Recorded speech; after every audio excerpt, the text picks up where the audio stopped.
How's it going, everyone? It's Prashan here, and welcome to More Lore Episode 2. Winter Spell is over, and what do we do from here? The title of this video is Housekeeping, and this is what I typically do after set champs. I reset. I played in 5 set champs. I was able to get 5 Tinkerbells. I was top 8 in each. I believe I made top cut in 4 out of the 5. And then out of the top cuts, I won 2 championship mats out of the 5 I played in. So I felt like I did pretty well winter spell. And now we have the Woody mat that is coming out. And I really want that mat. So I'm gonna grind to get there. Because I'm not playing an indie. I'm not really that much of an Affinity fan. I know a lot of people love Affinity. I personally don't. I'm more of a core guy myself, but I know I might make a few deck videos featuring some Affinity decks or the best Infinity decks, or maybe even talk about that meta. But overall, I'm a core guy at heart, and typically after set champs, I reset. I might take the deck that I won the most with, and I might keep it just in case, like the new set, I could just switch out some cards here and there and basically keep the same shell. But for the most part, I take apart everything. Everything I take apart, I unsleeve. I have a card tray. I put everything back in, and I put everything back. I try to put all of my cards back. I make sure everything's like cataloged, organized, because I know Wilds Unknown is coming, and we are gonna have tons of product. I don't know if I should do like a case opening on this channel. I don't know if you guys will be interested in that, or I might like save a case and rip a pack a day or something, or save a box and rip a pack a day or something for shorts or content. We'll see. We'll see how that goes. But that's what I do. I totally reset. I take away from the met. Like I don't even. It's, I've been testing out cards, but I try not to. Typically after like a big tournament, after like Wilds has been released, then I look at the meta. I see what the meta is at, and then at locals, playing at locals, you'll see what everyone's playing, and then typically like right before set champs, I know what I want to play. And we have a short Wilds Unknown season, which sort of sucks because it feels like, I don't know, like these sets are going by pretty quick. Feels like Magic almost. Magic has like sets every 2 seconds, but feels like we're gonna get Wilds Unknown. I'll be at pre-release at Disney Springs. Let me know if you guys are gonna be out there. I'll say hi. What's up? We'll talk some Lorcana. But we have Disney Springs May 8th, and I feel like what set champs are in June, so you got May, June, end of June, I think. Is set champs, and then you have the new set Attack of the Vine come in, and I have a CCQ that I'm gonna be practicing for, which we don't know if rotation is gonna be on the CCQ or we're gonna be able to play our old cards at the CCQ. We still don't know. Typically, like I guess I've never been in a situation where we had a big tournament like this. But some people say it's once it hits big box stores the week after is when rotation happens, when everyone has access. But some people are saying as soon as it hits like your local card and game stores, right, that it happens. So I don't know. We'll see what happens there. But my goal overall to this set is to be more efficient. I felt like with Winter Spell, I was pretty efficient in my buying. I think I bought. I don't even think I bought a case of Winter Spell at all. I think I bought maybe 2 boxes at the most. I bought like 2 boxes. I bought a lot of troves because I thought I was gonna hit trove luck magic. I totally thought that I was gonna probably get it enchanted out of a trove, but that didn't happen. I actually got if I could show you guys, I actually have it here. I ended up getting one of these.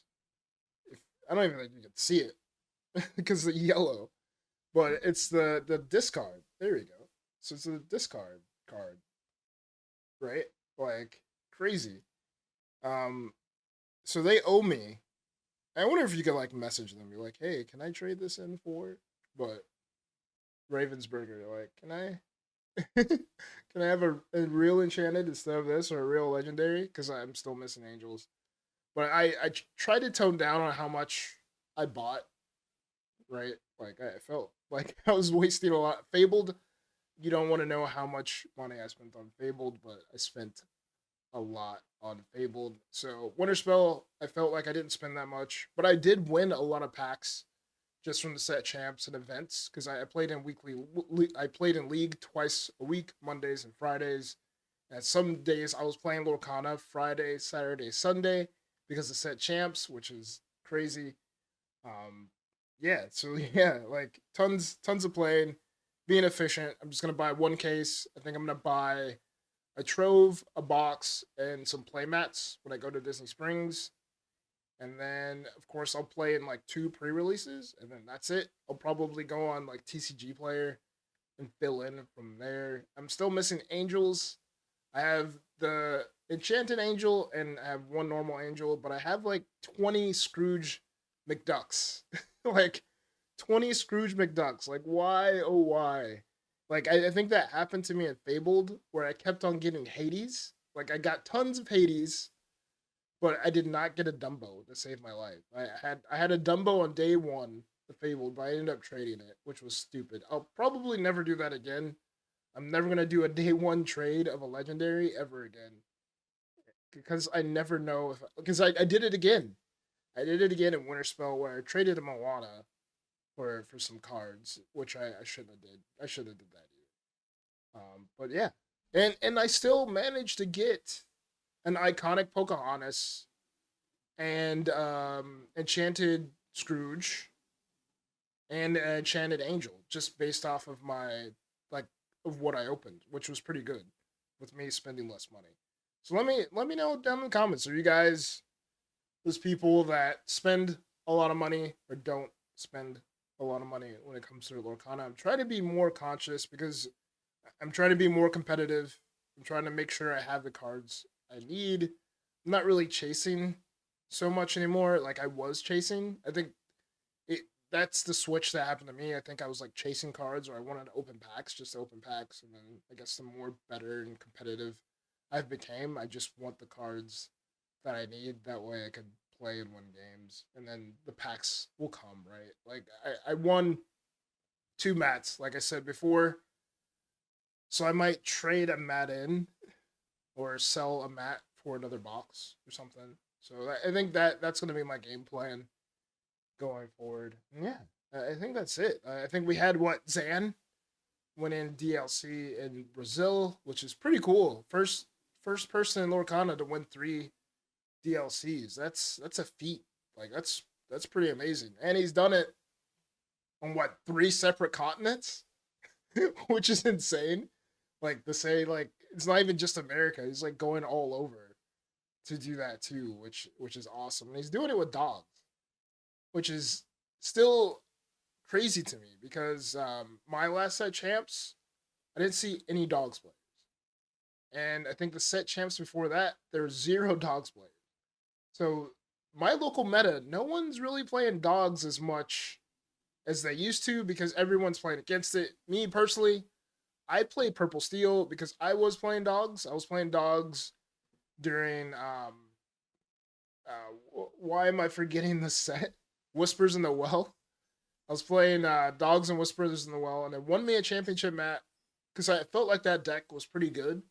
I think it was probably missing some pieces. My version had the Enigmatic Inkcaster, so I was able to play two cards, gain the lore. So that was my like spice to it at the time. And then of course Zan put like the Mickey in there, and he put the Four Under the Seas, which basically like whoever plays Under the Sea the most or more efficiently or better, and you're able to get your cards out there quick, you're gonna win the game. And that's basically how it is. And he's one of the top players in the game, smartest players in the game, sees the game within the game, and wins the game, which is pretty awesome. So I can't wait to see what he cooks up this set.